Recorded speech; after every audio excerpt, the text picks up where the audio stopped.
everybody, and welcome to another episode of Beyond Instinct. Today I've got Greg Sewell with us. Hi, Michael. Hello, how you doing? Yeah, really well. Good. And Greg's going to be talking to us a little bit about his business journey, because he's got some interesting insights on a business growing from pretty much just him to where they are now. Well, I'll let Greg explain a little bit more about that. So over to Greg. Thanks, Michael.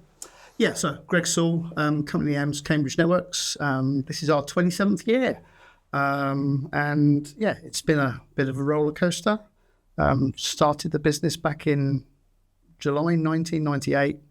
And from there, yeah, we've had ups and downs. I'd say the first 3 years, it was just me. And then over a period of time, we grew, shrank. We hit 2008 when we first had the crash, and yeah, we had a point in time there that was challenging. The money wasn't coming in as well as it was. At that point, we didn't have a reoccurring product range. So from our perspective, we were living hand to mouth. And I remember clearly I had a business coach at the time, Lee Duncan, really good guy. He kind of gave me the idea of a reoccurring model.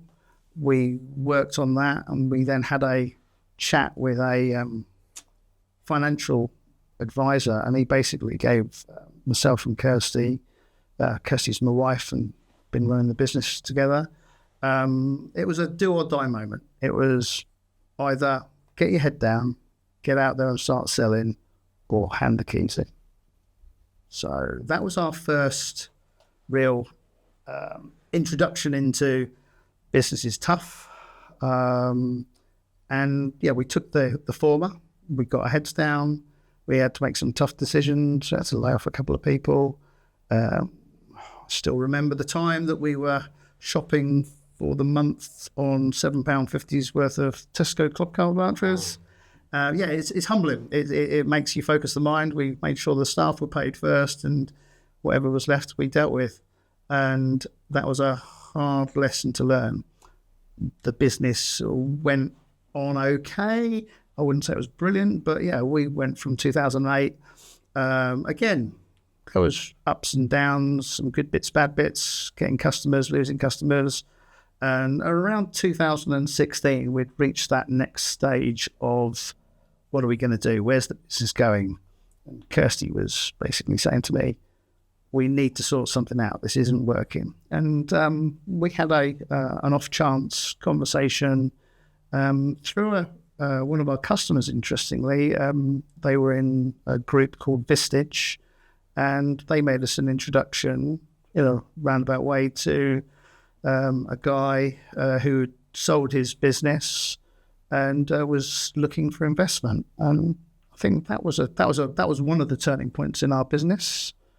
So from 2016, we went from a 2-person owned business to a 3 people, third. And during that period, I'd say there was we needed to take that step up. So it was going from how the business was running. It needed to take a step up, and Dave came in, and yeah, we turned the business around within 6 to 12 months. So it started making better money. We were more profitable. We had a bit more of an idea of what was going on, but it was still not 100% right. And I'd say we hit 2019 to 2020 COVID. And it was at that stage that, from me being the managing director, so I was doing everything from that perspective. I was having to worry about the staff in some ways, but then doing all of the sales. And we took a choice that Dave was doing a 1 day a week as the chairman. We then flipped it. So Dave became managing director. I took the role of sales director. And I'd say that, in a short version in some ways, it was at that point that it then allowed me to focus on the thing I enjoy and the thing that works well. That's That's pretty good. That's the whole podcast done. So no, I really appreciate that. So the reason that we were talking about that is because I've explained that story many a time to many different people. Because I think sometimes we were talking about the E-Myth earlier and various other books as well, that the founder or the person that starts it isn't always like myself. I'm also not the best person to be the managing director of Motion. However, I think that's kind of a bottleneck that a lot of founders find themselves in, but don't move from. Yeah. So I guess the question is, what made you make the decision, and how did it feel? What made the decision? The decision was a bit of a make or break moment. I think we'd reached a point where I wasn't enjoying doing the job. Kirsty wasn't enjoying the situation. Staff were most probably not enjoying the situation. So I'd say in some ways it was pushed upon me, which wasn't a bad thing. How did it make me feel? Not great. We went through a roller coaster road of getting through it. It took a good chunk of time, but I think I've come out the other side recognizing that, I enjoy doing the sales and marketing role. I am the founder. Well, yes, that's part of my job title. I feel passionately about starting in the business, but recognize that I'm best in that sales and marketing director role rather than the operational or managing director role. Yeah. I think that from many a conversation we've had, you've got the knowledge of how to run a business and how to run it successfully. I mean, we've just sat for 3 hours talking about that kind of thing. So what is it that's different between being the managing director and, say, all that knowledge you were talking about?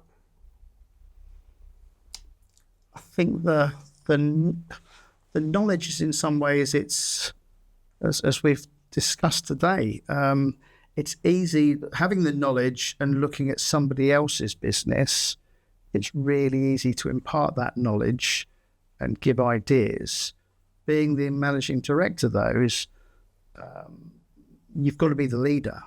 You've actually got to stand up and take accountability for the whole thing and actually have a plan and be prepared for it. And I'll admit, I'm not one for planning. I'm not one for preparation. I'm very much a case I'll walk in and fly by the seat of my pants and pick it up on gut feel and instinct.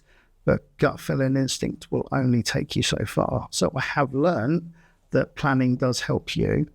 If I'm walking into a customer review meeting, I've done the plan and prep of finding out what's been going on for the last 3 months. Or if it's a new customer, for example, I've already done some prep work. That's probably not enough, but I've done some prep work to find out what the finances of the business look like, what do they stand for, core values. So if you prepare and plan, then you're looking like you get a better outcome. And I think for a managing director, you've got to be doing that all the time. And that's something that is not me. No, and you probably found yourself in a similar situation where you can do it, but like you said, you just weren't enjoying it. And if somebody's not enjoying it, it ripples out, doesn't it? It ripples out. And I think that similarly to me, that's where I was. Like I could do the MD role, but I'm not a massive planner either. I'm a true founder, if you like, or an entrepreneur, somebody that will use gut feel, that likes risk, that likes pivot, that likes all of that kind of scenario. And we notice that as a company gets beyond sort of 6-7 employees, that doesn't feed a company very well. No. It's too reactive. Yeah. And you're creating the reaction probably half the time. That's what we've found. Yeah. The entrepreneur is most probably the biggest challenge to a business to manage. And great to start it. Seagull management is a term that's been used with me before. Seagull management, you fly in, you drop your shit, and you fly off again. Okay, never heard it. Seagull management, and it doesn't work. Let's put it that way. It's only will work so far. So, I think from my perspective, knowing where my strengths are.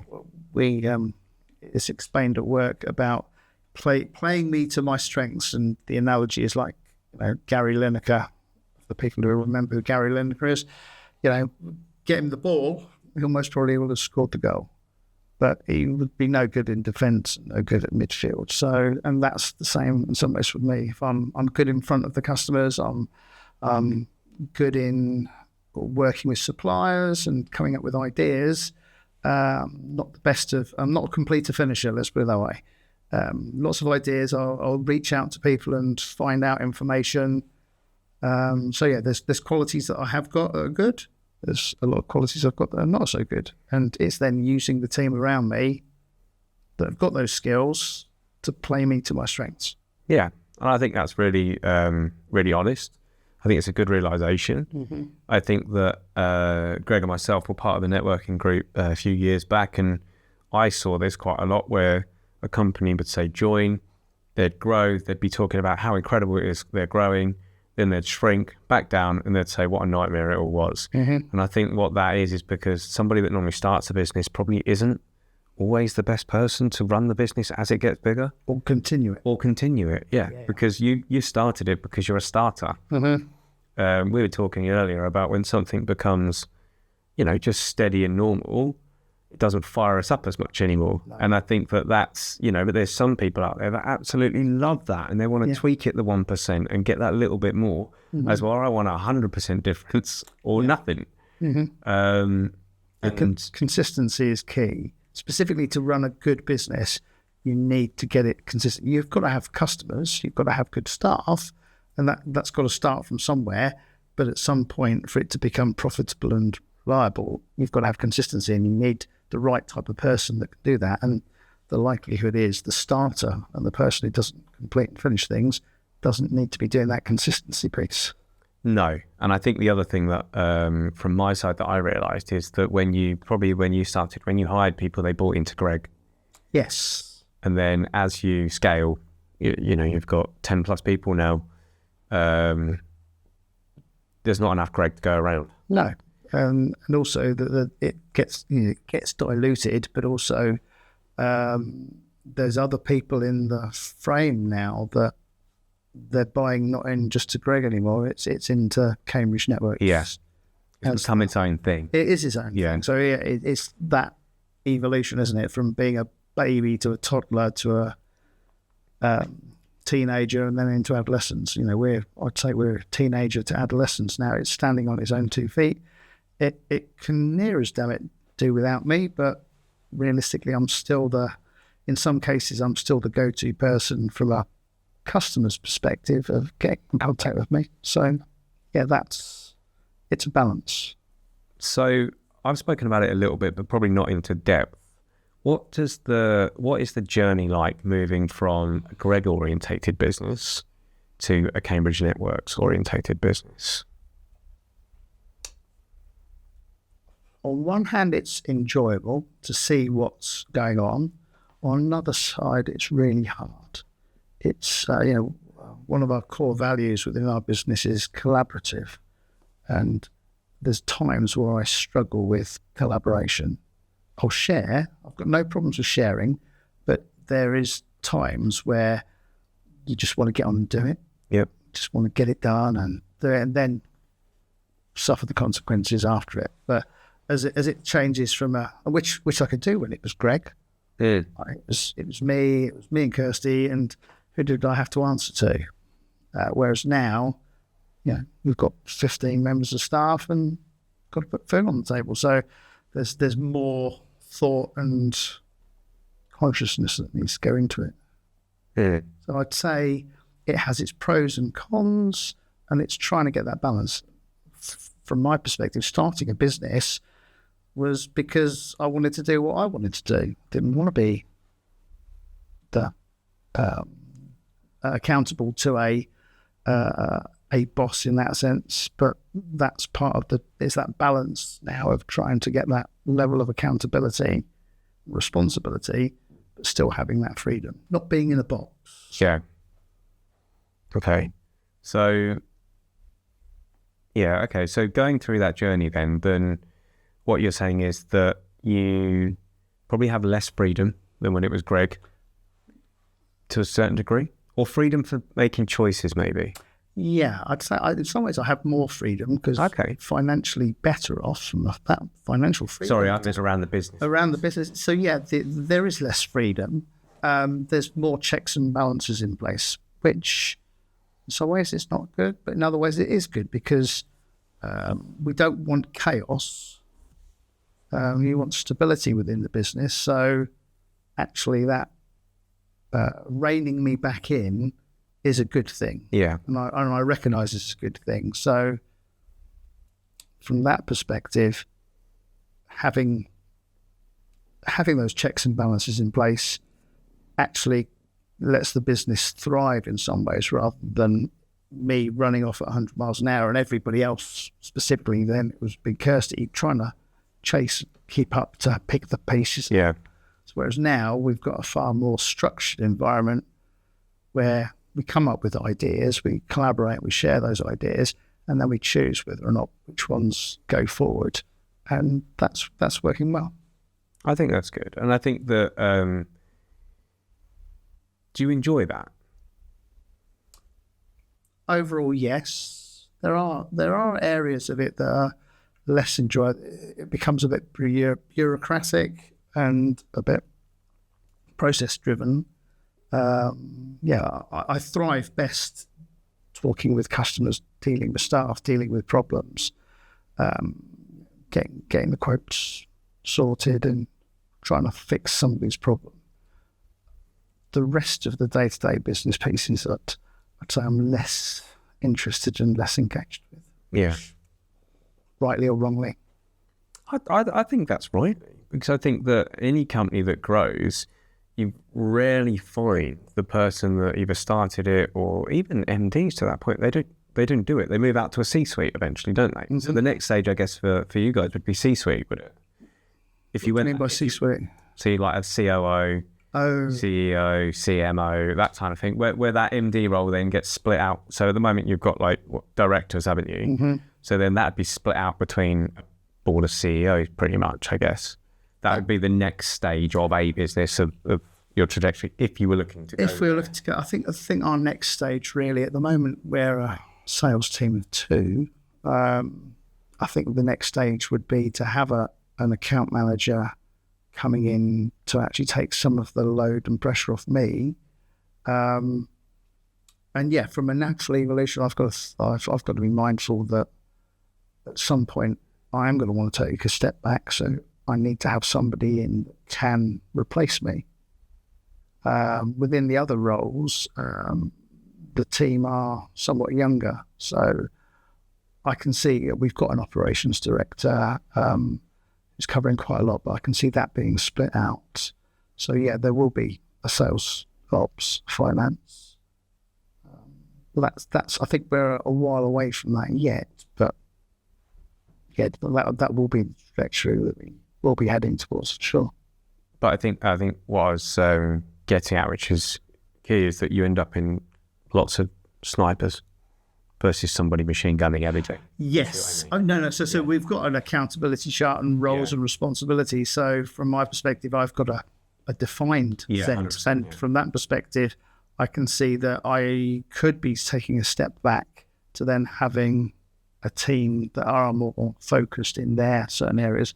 And that will be the same for each of the actual C-range roles for sure. Yeah. Well, I think that when you're smaller, maybe you, I don't know if addicted is the right word, but you just get used to doing everything.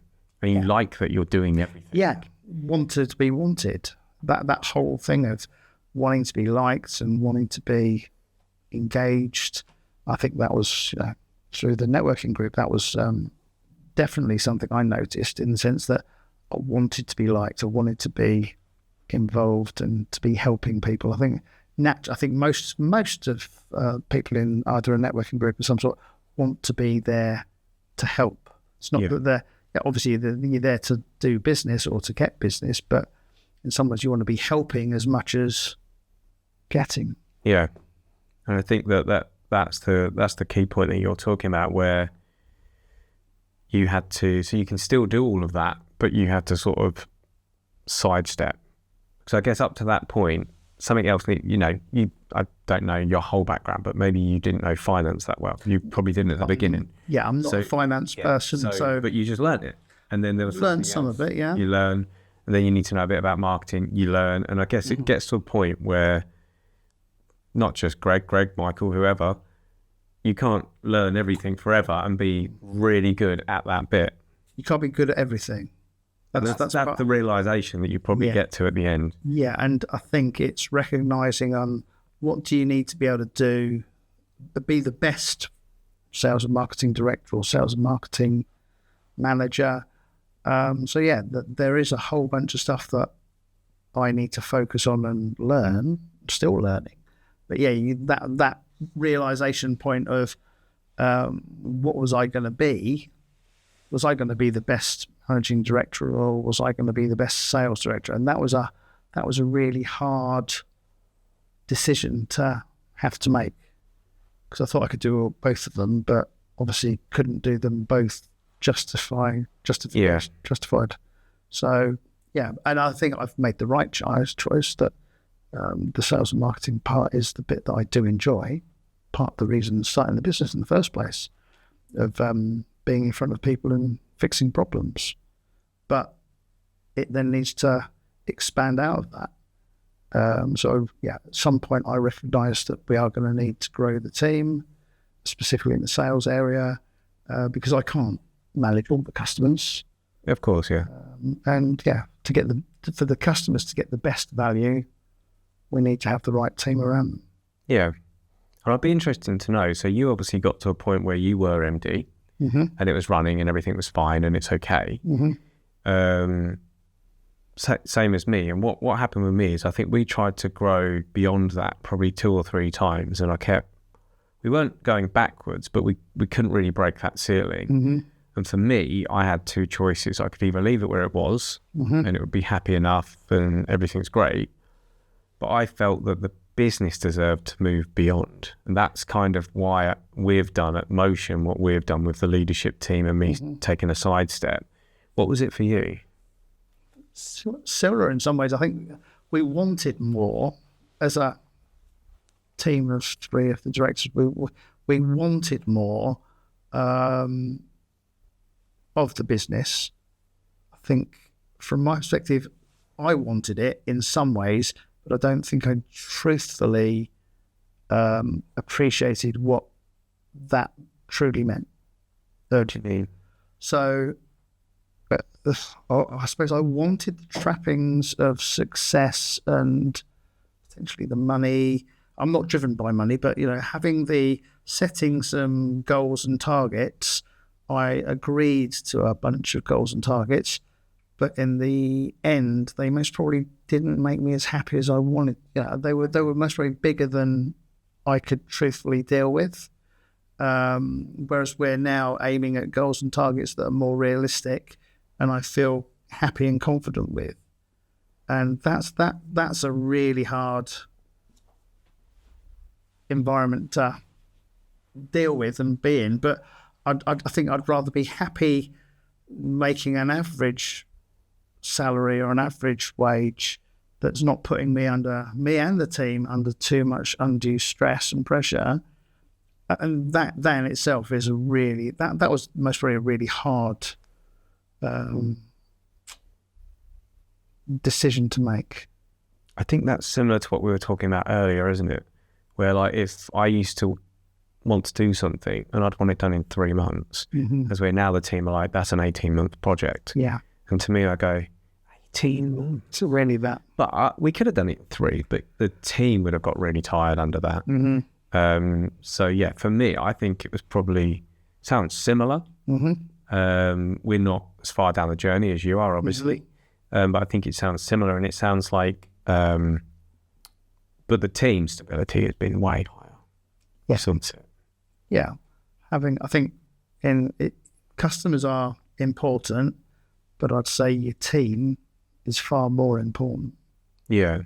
Getting the right team, if you get the right team and you can drive them and if you can motivate them, they'll outstretch and out supply you from a customer perspective. they'll take you wherever you need to go if you get them motivated and driven to that end goal. You don't then have to do it on your own. No, it feels weird at the beginning, that doesn't it? It does, though. Yeah, it does. So I shared with my team that a few weeks back, I said I kind of feel guilty that I'm not involved as much. Mm-hmm. That it kind of almost makes me feel a bit lazy to a certain degree. That's kind of where I ended up being. So I'm still doing a lot of work, but it's different work. So it's less probably reactive, less operational, more analysis. Strategic. Yeah. Which to me doesn't feel the same. It's a different type of work. And they value it, which is great. There's a bit of imposter syndrome type thing, which probably in the sense you feel like, well, I shouldn't be doing this. I should be getting my hands dirty, getting in on the tools. Because I've always led by example, you see. So I was always the 7 o'clock turn up, or the 6 o'clock turn up, the 9 o'clock go home. I'd always be that lead by example. And now it is lead by example because I've done it, but it's just different. You're valued differently, and I think that's kind of a hard shift to get used to. Yeah. For me, it is anyway. Mm-hmm. Yeah. And there is different examples now. I used to be first on site or first to a customer site bright and early and stay until the job's done. Instilling that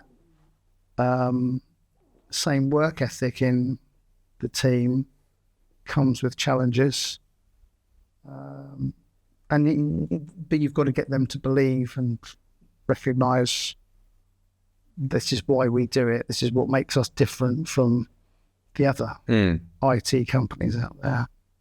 So, so my role has changed dramatically. It'll be interesting to see where it goes from here, really. Yeah. So we've got sort of 5-ish minutes left around that time. So for everybody out there that's sort of got to a point of they've got a business, they've got some employees, they've got to a certain level of finance, and they are feeling, I don't know, they can't get any further forward. What are the signs that they need to? Not they need to. That's not fair. But what are the signs that I guess they're at a pivotal point of they're either going to have to make some decisions and take the MD role, but then hire somebody in the sales and marketing role, or move to the role they want to do. It's not just sales, marketing, and MD. They might want to move to being a technician. So I know a company that I used to work with some guys when I was a mechanic, and they started a successful mechanic garage chain up. They're still techs. They hired an MD. They tried to be an MD for years, and then they ended up just hiring an MD and going back to the technicians, which is what they're still directors. They still own it. But at what point, I guess, are they going to make this decision? I think you need to work out what's your purpose. What is it that you want out from the person that we're talking to? What is it they want to do? What do they enjoy doing? What makes them happy? At the end of the day, I look at it, and there was times where I'd go to work and I didn't want to be there. I didn't feel happy, didn't enjoy it. And I always said, if that ever happened, I'd shut the door and turn the lights off. If I want to be able to go somewhere where I enjoy my team, I enjoy my customers, I enjoy dealing with the whole piece. So I think from the person sitting there listening to this, understanding where they're at in their business, you've got to understand there's multiple pieces they need to understand. Are the numbers working? Are they spending too much time in certain areas? And that might be them, it might be their direct reports. It's working out what's working well, what's not working so well. And there's multiple avenues out there that they can take. But self-reflection's one part, but realistically, having somebody, either a non-exec or joining a peer group of some sort that can challenge them to then think differently, I think is the main thing. If everyone's going right, go left. Yeah. Have a look at it from a cold hard facts. And realistically, it's what is it you want? And is what you've got so far what you want? If it is, then be happy with that. But if it's not what you want, what is it you want? And what then you can start to working backwards of what needs to change. Yeah. And I think the other thing that, I don't know how you found the journey, but I think it gets harder before it gets easier again. Oh, yeah. Because it's actually easier to stay as that MD that's doing everything than not just the psychological side of stepping back and letting go, which is hard anyway, but the implementation of everybody. You think you've got processes, and then all of a sudden little blips where you've been filling all these gaps all these years are coming out. It gets harder before it gets easier. Yeah, you've got to break it, really, in some ways. You've got to break the business to then fix the business. In most cases, there'll be things that don't work or that are working over part. It's I have heard that, you know, taking a step back from your business, if you're the linchpin in the business, take a step back, and however that is, whether or not you've got a holiday or remove yourself from the business for a month and then find out what the problem is, because that will highlight to the problems. If they can't contact you and you're the salesperson or the finance person, it will highlight where the problems are. Yeah. And that then, well, you know, if you as the owner can be in a position, or if it's multiple owners, can be in a position where you are not needed on a day-to-day basis, that will then make the business stronger. That's a really hard thing, because from I want to be wanted, and that's a really hard part, to take that step back in your business and think that that your team are going to talk to other people in the team. They don't need you. It's not that they don't need you and don't want you, but they need to be able to stand on their own 2 feet. That should be a testament to yourself. Yeah. That you've built that, and that they've got that ability to do it themselves and not need you. But that's I'd have to say that's crushing. Yeah. Person that started it, that you've got the ideas and you've got the potentially you've got some of the answers. They might not be the right ones in some cases, but yeah, being wanted, and that's a really hard one. And then if we still have that, I think one of the other things for me was customers. So I think starting or turning around, or whatever you want to call it, there's a lot of customers that wanted to deal with Michael, because they've always dealt with Michael, because the business grew from just Michael to wherever quite quickly. Yeah. How did you find that? How did you manage that? Still managing it. So there are customers that will literally phone Greg's mobile if something's not going right on a support ticket or something's not going right. It's really hard. It's really hard being able, because you want to fix the problem, but if you don't change, if you do the same thing every time, nothing's going to change. So it's trying to guide them back to the point of where the problem was with if it's a service ticket issue, it's pushing them to the trusted person that can help them with it. So in our case, our service desk manager can pick it up, Andy, and he'll then help the relevant person get to it. But trying to build the business so that it's Cambridge Networks and not just Greg, that's a tough one. It's doable, and I'd say we are seeing green shoots within that.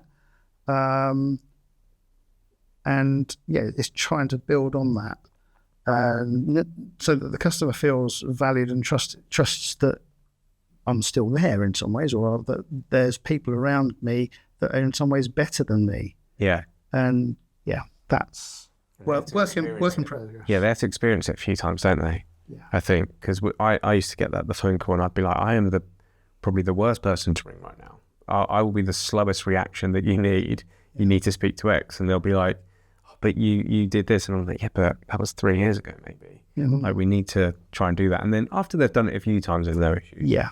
I think sometimes you've probably done the same, but some key clients, I'm still the lead on the key clients. I'm completely, there's certain, because they help me start. So I feel that, I want to be with them as well. It's not that I have to be, it's I want to be. It's that they hold a special place. You just can't do everybody. No, you can't do everybody. And there are, I would say, the majority of our customers will talk to our team. There are still the few that will want to talk to me, or that they will bypass the system because they can get around it. And that's in some of those cases, that's my fault that I let that happen. But I think as a business, it's some of our qualities and values. We are a friendly bunch. It's our core values, make us stand out from the rest. It's a funny one. It's we care about IT, and the care stands for collaborative, adaptable, responsibility, and supportive. That spells cars, but the E in supportive is the care, and we do generally care about our customers, making sure that it's not just about their IT, but it's about their business as a whole, and that has run through. So yeah, there is that part where the customer knows that we're there for them, and in some cases they will just come straight to me. I don't think I would want that to change in some ways, because that's part of us. Yeah, and they help, like they helped you get going. Those people, they're the originals, right? Without them, you wouldn't be stepping back. You wouldn't be doing anything, would you? No, we wouldn't have evolved as we have. You know, we've got customers now with us in like 20th year, so if not longer. So yeah, we've got to thank all of those. Yeah. So just as a closing statement, I guess my questions are, is it worth it? Okay. And is it worth it in business, and is it worth it personally? Is it worth it? Wow, that's a profound question. Is it worth it in business and personal? I'd say yes. However, I think it's drawing that line between work and personal. Okay. I would have to say I haven't got it right all the time. There's been times where I've put work before personal, and I can't go back. But I recognise that you've got to look after number one and your personal side of things, in some ways above business, but the business was built to ultimately help your personal environment.